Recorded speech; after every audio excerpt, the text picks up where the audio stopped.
What's going on, everybody? This is John J Gaming on the mic here, coming at you with the first round of the FCS playoffs, where we're going to see 8 games go, and we're going to get this playoff field down from 24 teams all the way down to just 16 teams in the FCS playoffs. So, it's going to be a fun-filled episode. It's going to be an action-packed episode in here as well.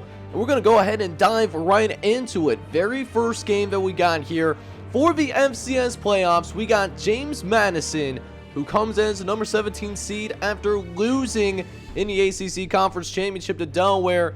They will be taking on the number 16 seeded Utah State Aggies, who come in and right away already seeing some plays here from the James Madison defense, as Adam Butler, he's going to garner his third interception of the season, so a nice year for him thus far. It sets up James Madison inside the 30-yard line. We'll see if Stephen Terry, who was on that Heisman finalist list, can he take advantage? He's trying to go for the end zone, and he finds his guy. That's Brad Drowsy in the end zone. Touchdown, Dukes. As Stephen Terry, he was hanging tough in the pocket. Utah State, they certainly sent that pressure, but Stephen Taylor, he kept his cool, and they're going to be up 7-0. Could make it 14-0 easily, as Brad Drowsy gets yet another big catch. He already has over 70 yards receiving in the game. He's been feeling himself in this early going. We'll see if James Madison can finish the drive, though, as they're in the red zone, as Stephen Terry gets hit as he throws this football. He's going to be intercepted, trying to find Jonathan Henderson in the back of the end zone, but that pressure that he was feeling towards the end of that play might have had a lot to do with just not getting everything that he wanted in that football. So, Utah State, they're going to take over at about the 20-yard line. Dustin Arnold, he's going to throw a nice shot over to the right-hand side, and his receiver is off for the races. He's going to take it to the 5. The touchdown for the Utah State Aggies. This is going to be one of the funnest first round matchups that we got going on so far. Dustin Arnold versus Stephen Terry. That's going to be a fun matchup to watch. 2 quarterbacks that finished in that Heisman finalist race. Definitely something to watch out for as we continue to press through this game, as well as who's going to be that X Factor guy. And it looks like Utah State special teams, they might be the difference maker here in the early going, as the Aggies will take their very first lead of the game, going to get themselves up 14-0 after that 68-yard touchdown return. So now we'll see if James Madison can respond, as last possession we saw from them, it ended up being picked off, but Stephen Terry, he has a very short memory when it comes to throwing those interceptions, and again, he's going to find his big-time receiver, Jonathan Henderson, who's able to take them into the red zone. Now they're just a few yards away from tying this game up once again, as they go to the running back. They don't run the ball very often, but when they do, Bryant is a very effective runner. And James Madison, they will actually go into the halftime locker room with a small lead. And not only will they have a lead to work with, they are also going to have the advantage of going ahead and having the ball to start the second half as well. We'll see if they can take advantage, as DeMarcus Pride, the true freshman, first offensive play of the game, he's going to take it, looks like for about 20-25 yards. And James Madison, they are driving once again, but facing a 3rd and 6 though on the 46-yard line. Gonna need another big play. They got trips to the left though, as Terry throws to the right hand side. That's intercepted though. Kevin Crump trying to chase him down, but he can't do it. He doesn't got that elite athleticism, and that is going to be a pick 6 that gives Utah State the lead. They're going to be up 21-17 after a successful extra point made, trying to dump it off to the running back. He was trying to get that wheel route. Unfortunately, though, he was not even, so he wasn't leaving. So now James Madison down 17-21, but the Dukes are going to drive right down the length of the field, and going to find the end zone again is Brad Drowsy, the senior wideout, who's able to find his way into the end zone. That's a touchdown for the Dukes, and James Madison now is back ahead. So we got ourselves a back and forth affair as of right now, going down the sideline once again, as that will be down at looks like about the 30 to 35 yard line, as that has a nice toss play out to the right hand side. Looks like that will be made by Montrell Baxter, I think, was playing a little bit of safety there. But now Utah State trying to drive again, and Dustin Arnold's going to take a sack here. He's going to feel that one in the morning.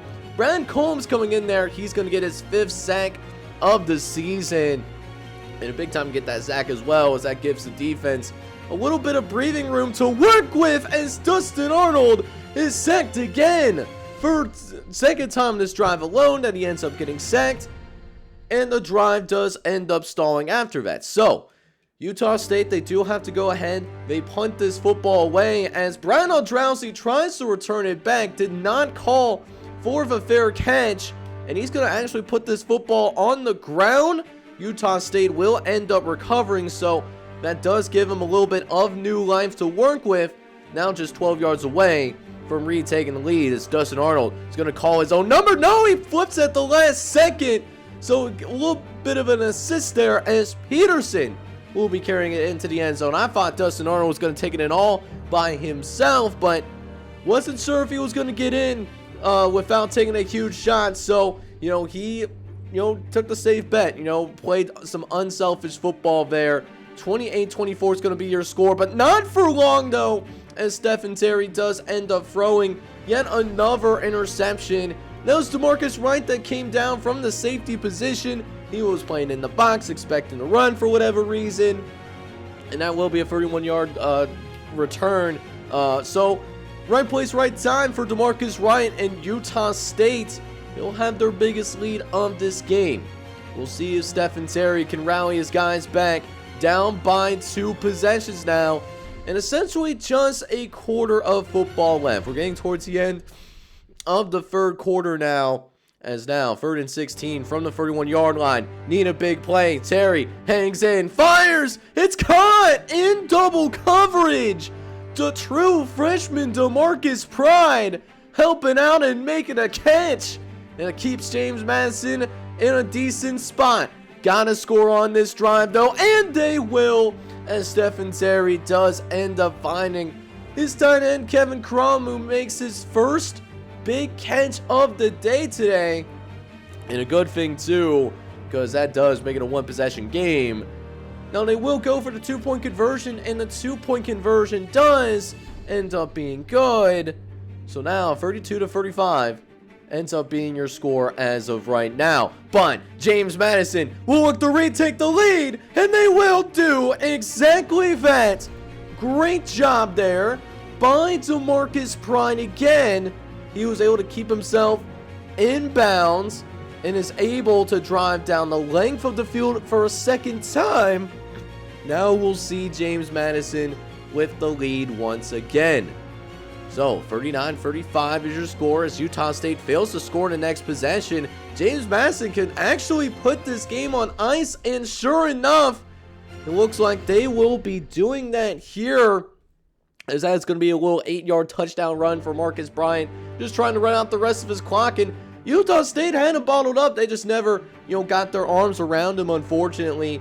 And James Madison, they will win this very first playoff game that we see here in season number 5, as it was a really exciting game. This is what we expected with Stephen Terry and Dustin Arnold taking the field. Both teams, offensively I should say, certainly put on a show. And this was a great game to watch all the way through. But James Madison found a way to win this game, though. They win 46-35. And what that means for them is they will be moving on to the second round of the FCS playoffs. And they will be taking on the number 1 seeded Akron Zips, who have not lost a single game yet this season. They were the only undefeated team in the country, but James Madison will worry about that in the second round now that they're there. But while the James Madison and Utah State game was going on, we also had Rice playing up against Western Carolina. And even though the Rice Owls were the lowest seed that we had in this tournament, they really did give Western Carolina a run for their money. Matter of fact, Rice was actually in the lead in the 4th quarter, but then Western Carolina, they pulled themselves together. They score late in the 4th quarter. They will hang on and win, but they will need to play a little bit better if they want to advance any further in the tournament, their next game will be against number 8 seed Sam Houston State. But we continue our journey through the first round of the FCS playoffs, and we find ourselves with Northern Arizona, who's the number 20 overall seed in this tournament. They will be taking on a team that, for a couple of you guys, was criminally underranked. They come in as the number 13 seed, and they do so despite being SEC champions first and foremost, and coming in with a pretty good record as well. They come in 11-1 here in this football game. So we'll see if Texas State can turn out their frustrations on Northern Arizona, who the Lumberjacks, they're making their second FCS playoff appearance of this series. They're representing for the Big Sky Conference out on the West Coast, and we'll go ahead and dive right into it. Texas State will get things started with Mitchell McJones trying to take the option. And Mitchell McJones, the senior quarterback, he's got a lot of speed. And can anyone catch him? No! Mitchell McJones starts the scoring for the Texas State Bobcats. And just like that, this team that is making its very first appearance in the FCS playoffs,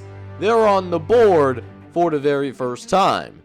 And Texas State, they are not going to be a team that is going to put their gas on the gas pedal as well. They got a 7-3 lead working with, but facing a 3rd and 24. This is a tough spot, but McJones throws it right on the money. He recognized the matchup, and he found a really good matchup against Charles Hurst, who's a very good linebacker. He's a sophomore custom himself, but the thing is that when a running back is lined up against a linebacker, that speed advantage is there, and it's just a perfect route against a perfect matchup. Nice job by Mitchell McJones, the senior custom, to recognize that, and he's already got 2 total touchdowns on the day thus far, but his teammates are trying to get him back into the game though. On the next drive, Mitchell McJones does complete the pass over to the tight end. Problem is the tight end fumbles the football though, but Northern Arizona, they don't do anything with it on their next possession. So, still 14-3 being your score. As McJones fires again over to the right-hand side, another really good completion. He's already at almost 200 yards of total offense. We haven't even played a whole half of football. He's been great to watch. Haven't really gotten a chance to watch him much in his college career, just because Texas State hasn't been that good. This could be a banner year for the Bobcats though, as running back Josh Green is going to run it right up the middle of the field and picks up a huge gain on that run. Able to get a wide but make it open hole. Still only 16 yards rushing himself, so hopefully they can work on that a little bit. Otherwise, they do have 1st and goal from the 5-yard line, as it's a direct snap to Josh Green, who does punch it into the end zone himself, and that will be a touchdown for the Texas State Bobcats. They get another one up on that scoreboard. And another thing that happened here for Northern Arizona is that during the course of this game, Tyrone Wolf does get hurt, and he's out for the rest of his game at the very least. So Tyler Murray, who does have experience starting at both Sacramento State and at his new school now, Northern Arizona, we've seen him in a few starts here over the course of his season. He's out here, and he's also trying to get some good plays in, as Murray throws over to the right-hand side, does find his receiver, and his receiver is also able to take it all the way to the crib, and they will cut it to just an 11-point game before we go into the halftime locker room. But still gonna have to see some big plays from Tyler Murray if they want to come back and win this thing. And it starts with maybe getting some help from special teams, as Texas State does march down, get a field goal on the following possession. So we'll see if Darrell White can do something before the end of the half. And hang on now, he might, but he puts the ball on the ground. Texas State does recover. Does not impact what happens on the scoreboard, but man, you want to talk about sending a message before going to the halftime locker room. That is certainly one way to do so, as the Bobcats are up by 2 possessions at the half. Now, jumping into the second half of action, Texas State tacks on another field goal, and at this point, the Texas State defense starts to take over a little bit, just gets their 2nd sack of this game, but Tyler Murray had nowhere to go with this football. He hasn't even turned around and started scanning the defense yet. before he was starting to get pressure in his face. Could be a long day for Tyler Murray as we get later into this game. They're down by a few possessions. We're talking about maybe a quarter left to play. It's going to be a lot of pass rush coming at your way. And Tyler Murray definitely feels it. Throws over to the left-hand side, but it's intercepted.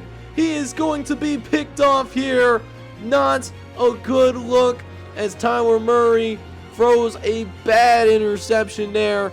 Trying to throw across his body. And why he was forced to do that is because, well, he did end up facing that pressure that I was talking about. It's turning into a massive problem. A problem to the point where they have to go for it here on 4th down. And they're not a very good 4th down team. Only 37% on the conversion rate on this season. But Murray does complete this pass here. He finds his receiver down the sideline and takes it all the way into the end zone. And it will be a touchdown for the Northern Arizona Lumberjacks. So that does help them a little bit. But still quite the rally that they'll need to accomplish. And unfortunately, Texas State, the next time they got the football, they did try the onside kick, did not work out. They took basically all the time off the clock, and they even got a field goal up on there just for, little safety measures. So, this game was decided well before that last interception was played, but how about the Texas State Bobcats really making the most of a bad situation? First FCS playoff appearance, so we're really happy for Texas State, obviously. This is a team that should have been a top 8 team. They should have had that first round bye. They did not get back. The committee just did not respect Texas State, what they did in the regular season. I don't know why, but that's just what the committee saw. So Texas State, they do win this game 30-17. A good win. They were in control of the game the entire time. And we'll see them in the next episode taking on the number 4 seeded Eastern Illinois Panthers. Eastern Illinois ranked number 4 here in the FCS playoffs. But now we'll check in on teams that got in based off of what they did in conference and conference play alone. We got ourselves Delaware. They come in as the number 21 seed. Quite a few teams that actually got in thanks to that automatic qualifier that normally wouldn't get in. Delaware was one of those teams. Number 21 is their seed. They're going to be taking on a Texas Southern team where just a few episodes ago, I thought they would be slotted in as a team that could definitely be in that national championship conversation, but lost 2 of their last 3 games. But they still have their star running back, Roderick Murray. He's the best running back in the country. Hopefully we see him in the NFL. He definitely has earned that opportunity. But the big question here is, can they get enough out of the quarterback position? Enough from the passing game? Maybe they do. Solomon Less is going to get things started. A 38-yard reception. He's been a top receiving threat for the Texas Southern Tigers. Hasn't shown it for his stats, though. He's better than what his stats say because they do run that football often with Roger Murray, who puts the ball on the ground. Oh, no, we shouldn't be doing that now. What are we trying to accomplish here, guys? That is a tough look here for the Texas Southern Tigers. Had a great opening drive going and unfortunately put the ball on the ground. So really do hate to see that as Delaware will take over. And they got a good drive going themselves. They drive all the way to the other side of the field. Kevin Blumenthal does get a nice scramble in. But they do face a 3rd and long while in the red zone. Can they convert down here? 3rd and 10 from the 19-yard line as Blumenthal is going to drop back from under center. Looks like Texas Southern does not bring a lot of pressure as they actually drop back 8 or maybe even 9 guys. Blumenthal did not recognize that, so he stayed in the pocket. And that's going to be a costly interception. You hate to see red zone turnovers. And both teams did do that here early on. Neither team really able to take advantage of the red zone opportunities. Both are 0 for 1. And it looks like there's been quite a bit of that, what you want to call the turnover bug for both teams. As McPherson of the Delaware running game, he puts the ball on the ground as well. So we'll see if Texas Southern can do anything with it once again. 3rd and long, though, as trying to target one of his receivers downfield, trying to get that big play, but then the ball is put on the ground, though. Who's got it? Okay, Delaware still has it. I thought it was going to be what we saw in an SEC championship a few years ago between Alabama and Florida, where Florida DV makes the interception, and then John Mechie just lays the lumber on that corner, gets the fumble, and then Alabama, they recover the fumble. It gave them a whole new set of downs because of that. Really, just a really interesting thing to think about, but still no score here, surprisingly. I am a little bit surprised by that. Both teams have some pretty solid offenses on their football team, right? So we'll see if this continues to play out a lot longer. As it's not from lack of trying. Texas Southern, they are taking some shots, but I don't know. Adam Mayhew just does not have the juice on him today. That's his second interception that he's thrown in this one, and he was trying to target downfield for Solomon Less. But that does, like I said, get picked off. So, again, Delaware's going to take over. Still looking for those first points of the ball game, by the way. And Kevin Blumenthal might finally has those points that he's looking for. Found the one-on-one matchup on the outside. And will go ahead and take full advantage. It ends up being an 88-yard touchdown pass. And with less than 2 minutes left to play here in the first half of action, Delaware is finally going to break the goose eggs on the scoreboard. It's going to be a 7-0 lead. But then Texas Southern takes back over, trying to will his guys back into this game. But Adam Mayhew, man, he has really held his team back in this one. You see the stats on screen for him. 2 for 7, 40 yards so far, 38 of which was one single completion to Solomon Less on the first drive of the game. And of course, he has 2 of those interceptions, one of which was returned for a pick 6. So we'll see if Adam Mayhew remains in the game much longer, or do they go with a true freshman that they have on the bench in Andrew Akbar, who did come in as a 5-star player, compete against Adam Mayhew in spring ball, but just, couldn't separate himself enough to surpass the incumbent starting quarterback. I don't know how much longer that lasts, though. As I'm talking about that quarterback situation, Adam Mayhew, he throws another interception. He throws yet another interception. And now Delaware with a chance to extend this lead further, as McPherson's going to run it up the middle. He breaks some tackles, and he's going to find himself at the 26-yard line. Great run there by Paul McPherson. Breaking some tackles there too. That's a really impressive run. We'll see if Delaware can finally punch it into the end zone, though. This is their 3rd time in the red zone, by the way. They have not gotten any points from here, but we'll see if that ends there as they try to run it up the gut with the fullback. And Texas Southern, they are hanging tough.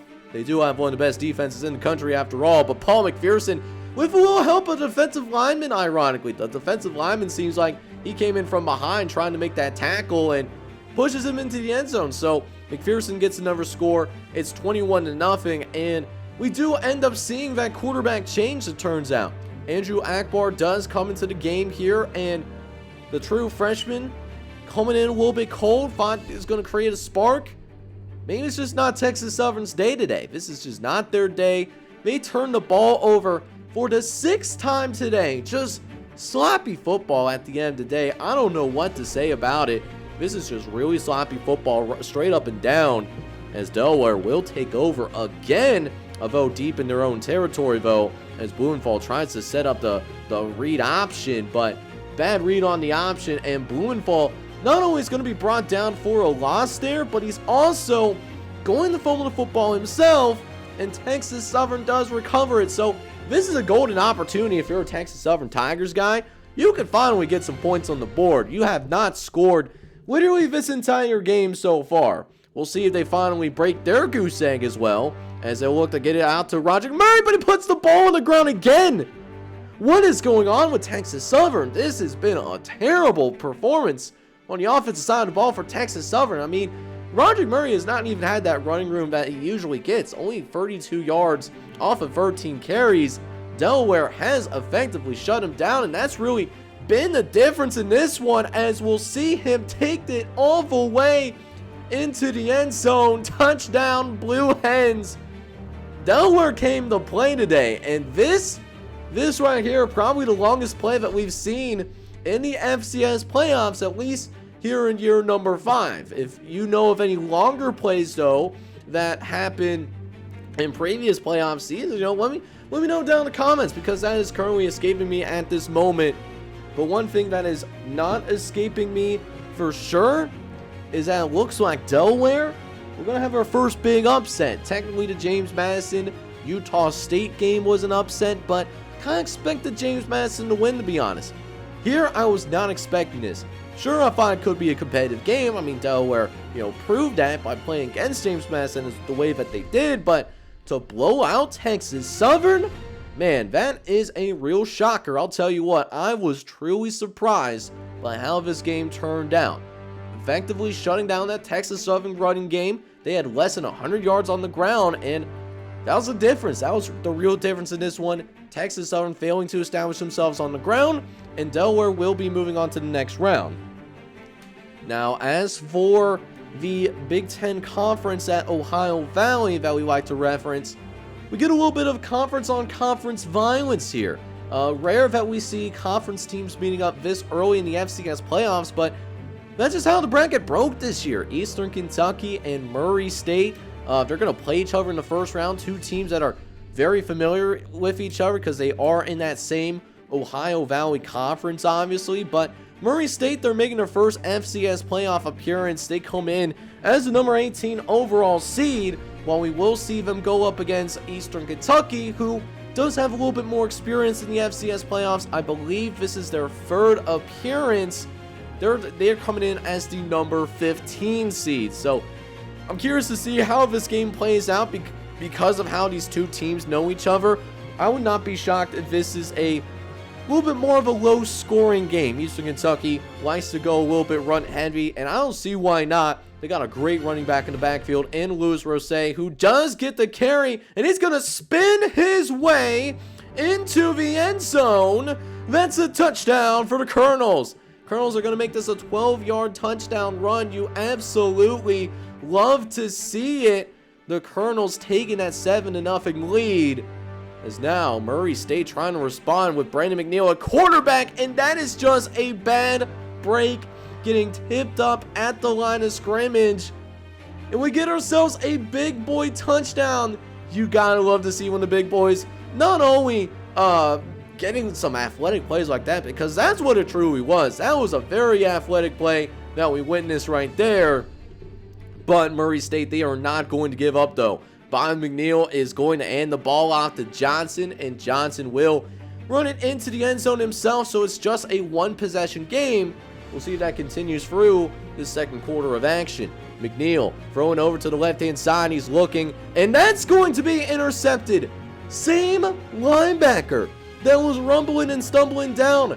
That's Marcus Robinson. That's not even a linebacker. That's a defensive end that's making these types of plays right now. I mean, just absolutely crazy to think about right now. He doesn't have just one interception in this game. He has 2 interceptions. Like, it's been a truly incredible effort that we have witnessed so far. However, Murray State is still in this game as Eastern Kentucky could not capitalize off the turnover. So, 14-7 is still your score as Bob McNeil throws a strike down the right sideline, and he's going to pick up a big first down there through the air as Murray State is trying to get yet another drive going. Later on is first and goal from the 7-yard line. Bobby McNeil in under center as Eastern Kentucky, they send the blitz, dumps it off to the receiver, and the receiver does the work.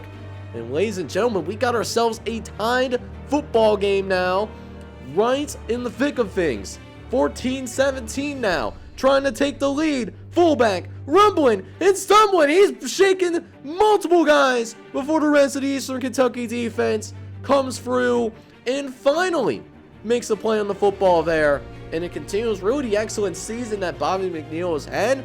He's closing in on 3,600 yards on the season. He's a big reason why Murray State finds themselves in the playoffs right now. But throwing to the right-hand side, throws a dime. How about that, Murray State?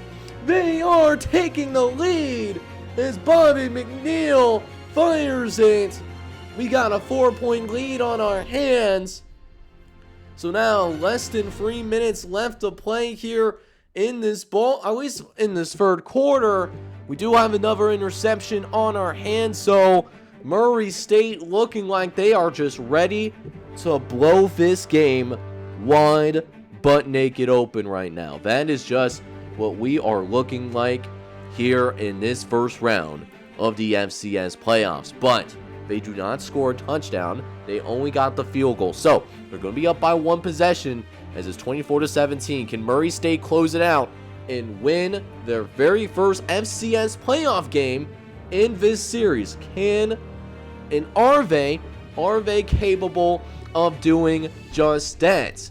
Then we will have to wait and see. But Eastern Kentucky able to get a fumble, and they drive it down inside the 5-yard line. They got a chance to tie this game. I'm expecting Luis Rosevo to get the football down here on the goal line, and it's the fullback instead that gets the handoff. A little bit of strike trickery, but Murray State was ready for it. They're holding it down, but they do drive a little bit closer. They go back to the fullback, and the fullback is able to punch it in a second time. Hey, Mr. Carter, where have you been? We got ourselves a tie ball game, 24-all. Murray State, they can't take advantage of the next possession. So here's Eastern Kentucky with less than a minute left. They're now in field goal range. They are now deep in field goal range.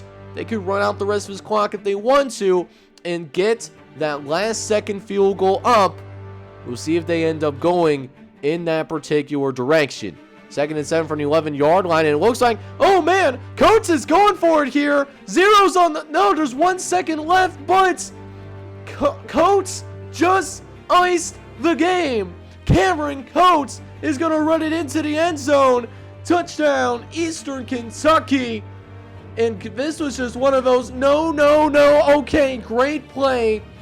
And how about that, Eastern Kentucky winning a close one against their bitter conference opponent, the Murray State Racers.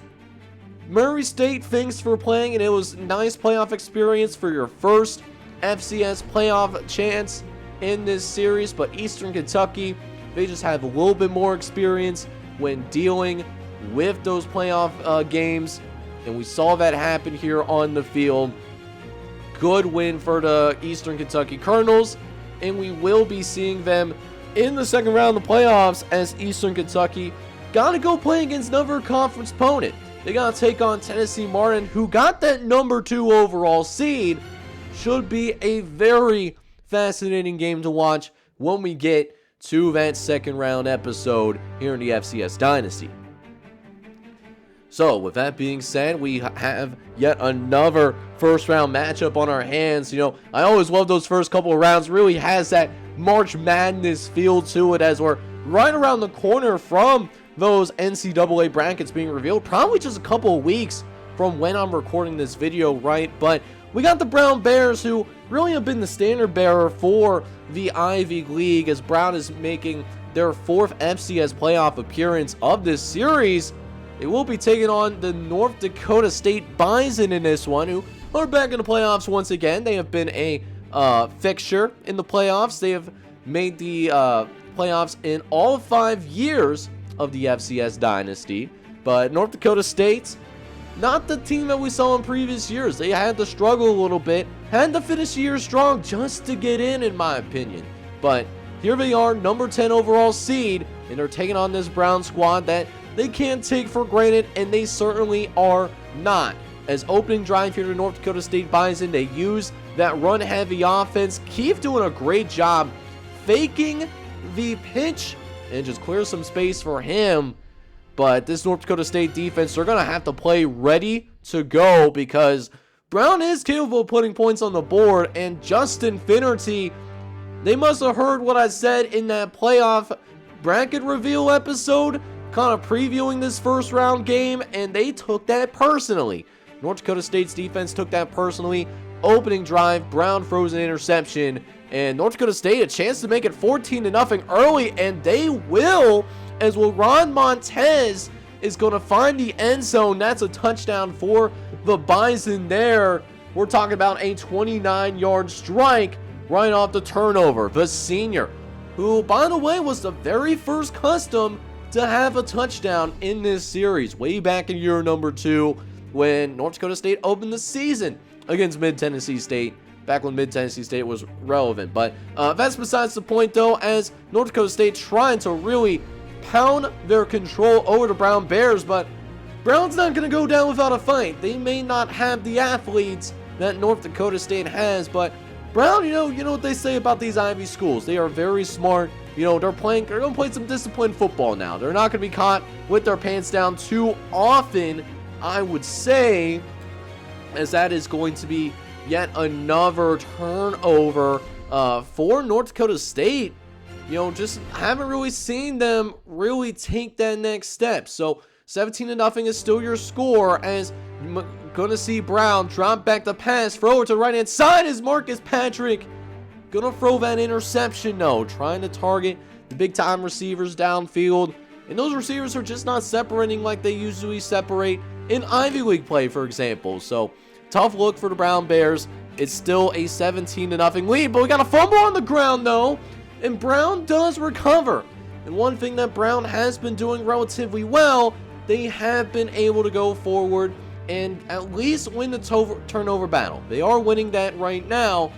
They just haven't been able to take advantage of those turnovers. Still trying to solve the Bison defense. But why just trying to solve the Bison defense when you can rely on your defense as well? Get yourself some big-time plays. This is going to be the best field position that Brown is going to have all game long. You got to convert. You got to get points on the board. Make this a 2-score game. We'll see if they do just that. Marcus Patrick under center, facing a 3rd and short from the 9-yard line, trying to set up the play action, but it's immediately brought down by Michael Rogers, who's able to get in there and just blow that entire play up. So that means Brown, they're going to have no choice in this one. They're not settling for a field goal. I'm really surprised they're not settling for a field goal. They want this touchdown right now as Patrick throws over the middle of the field, but it's going to be incomplete. And North Dakota State will take over after downs. That's a tough look, man. That is a tough look. You got to find ways to score. That's just not happening right now. So the Bison, they have a chance to close this game out permanently. But hang on now. Brown's got a fumble. And finally, we'll see the Brown Bears find the end zone. Touchdown, Brown. If that is going to be the spark of an epic comeback to this play, they desperately needed it. Not only that, they did force North Dakota State to punt on their next possession, and we'll see if Marcus Patrick can lead a drive downfield. Can the offense finally come through and get points? He has struggled today, no touchdowns, but 2 interceptions to his name. Patrick throws to the right-hand side. He's looking, maybe has a receiver. So he's got him. He's finally got the separation that he's looking for, as that is going to be a touchdown for the Brown Bears. Just trusting his arm to make a play and got the time that he needs. And after yet another failed possession for North Dakota State, they actually have a chance to win this game. They had the ball in their hands with less than 2 minutes left, and if they drove down the field, we could be talking about a different story, but North Dakota State does clutch up here towards the end. Michael Rogers does get the interception, and now we'll see if they can ice the game themselves, as they got a 3rd and 6 from the 13-yard line.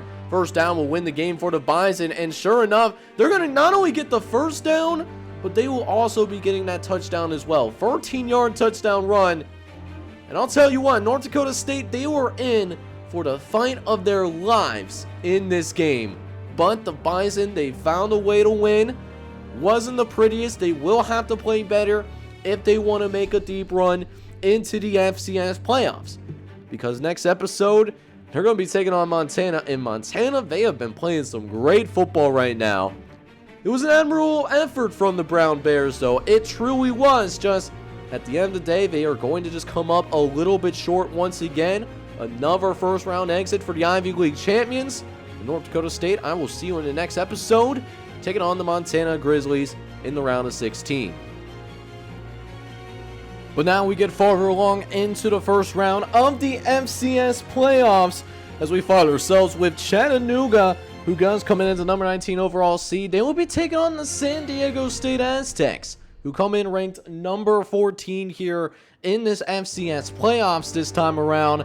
Well, San Diego State could be a little bit of trouble now. They not only have their starting quarterback hurt, but they also have their backup quarterback hurt as well. So they only have one healthy quarterback on the roster as of right now, and they also have an emergency quarterback who happens to be their wide receiver too. So something to watch out for, especially if that last quarterback does get hurt. Could be a Brock Purdy situation that we saw in the NFC Championship game possibly, but Chattanooga is going to go to work here as Brown is going to try to drop back. He's got a ton of time here to get rid of this football and just doesn't.